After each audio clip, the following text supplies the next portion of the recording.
অবশেষে খুলে দেয়া হলো গাজার নেটিজারিম করিডর। স্থানীয় সময় সোমবার সকালে করিডরের প্রবেশ পথ খুলে দেওয়ার পর উত্তর গাজায় ফিরতে শুরু করেছে বাস্তুচ্যুত ফিলিস্তিনিরা।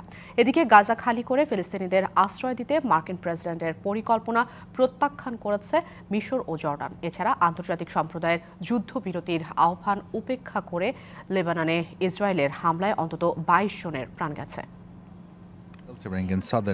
রবিবার রাতভর নিজ এলাকায় প্রবেশ করতে দক্ষিণ গাজার আশ্রয় কেন্দ্রগুলো থেকে হেঁটে আসেন হাজারো ফিলিস্তিনি। তীব্র ঠান্ডার মধ্যেই দ্বিতীয় রাত কাটিয়েছেন উপকূলীয় এলাকা ওয়াদির রাস্তায়।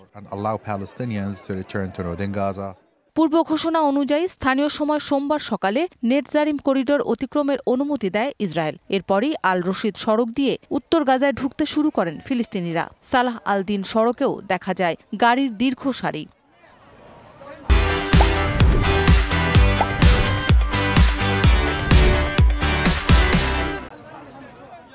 এদিকে অধিকৃত পশ্চিম তীরে সামরিক অভিযানের নামে হামলার মাত্রা বাড়িয়েছে নেতানিয়াহু বাহিনী। জেনিন শহরের সরকারি হাসপাতালে চালানো হয় তল্লাশি। গ্রেপ্তার করা হয় বেশ কয়েকজন ফিলিস্তিনিকে। কয়েকটি বাড়িতে গ্রেনেড হামলা করে ইসরায়েলি সেনারা। বন্ধ করে দেয়া হয় জেনিনের বেশ কয়েকটি প্রবেশপথ।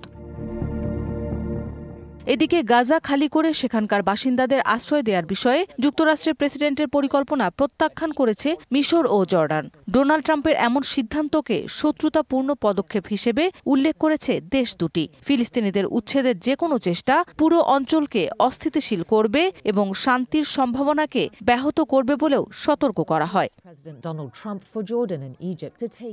অন্যদিকে আন্তর্জাতিক সম্প্রদায়ের আহ্বান সত্ত্বেও লেবাননে হামলা অব্যাহত রেখেছে ইসরায়েল। মৌসুমী শান্তা, ডিবিসি নিউজ ডেস্ক।